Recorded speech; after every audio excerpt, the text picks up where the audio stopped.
Hello. Ski instructing in Nagano. I used to live with a very famous Japanese guy. He was Obasan. He was a Japanese adventurer, and he knew a friend in Nagano, and he put me in touch with him. I went for an interview. I had only been skiing 2 weeks, 2 weeks of skiing, and they said I could do it. And so I went for an interview to Nagano, to the ski school, and he goes, yeah, no problem. Come up here, beginning of ski season, and you can teach skiing. And believe it or not, they let me, I could hardly ski myself. Well, I could ski, but I couldn't ski a black slope, for example. But I could ski that, I could ski, but not great. And so I went there, and the conditions of the job was 5,000 yen a day, and free lodging, and all the beer I could drink. And so I said, well, that sounds good. I get fed, I get beer, I can save money, and have a good experience. And it is a great experience, by the way. But in Europe or America, I know for a fact you need a license before you can ski, before you can teach skiing.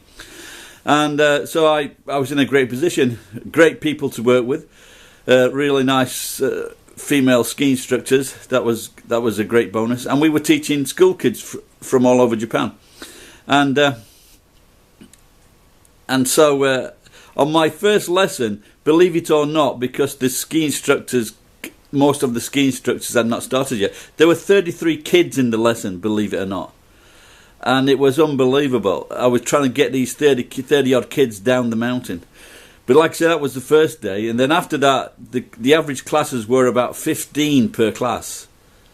And I think maybe in overseas, in different countries, it's about between 6 and 8 maybe. So in Japan, you teach about 15 per class, or at the place I was. And but it was a great few months I had in Tateshina, and but like I said, there weren't many other gaijin there, just basically me. But the guy I lived with, he was the fukushacho, so he was the second in command at the company, and he was a right alcoholic. So they thought, well, Gary likes to drink, maybe he can live with him, and I did.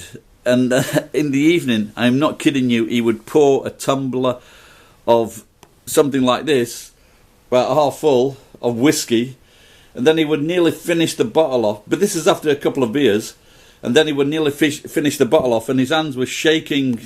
His hands were shaking while he was drinking the last drinks. But the next morning, he would be up at 5:30, 6 o'clock, as right as rain. There was nothing wrong with him. And if I know that I drank the amount that he did in one night, I wouldn't surface until about 3 o'clock. But so if you fancy skiing, if you fancy teaching skiing, come over to Japan. And there is a company in I think it's an Australian company. They have jobs in the ski industry. So if you can get yourself a working holiday visa, something like that, you can get jobs in Hokkaido. I think the pay is about 100,000 yen per month, and you get lodging as well, and a ski pass. Anyway, so someone's come to the front door. He doesn't realise I'm making a video. Okay, bye-bye.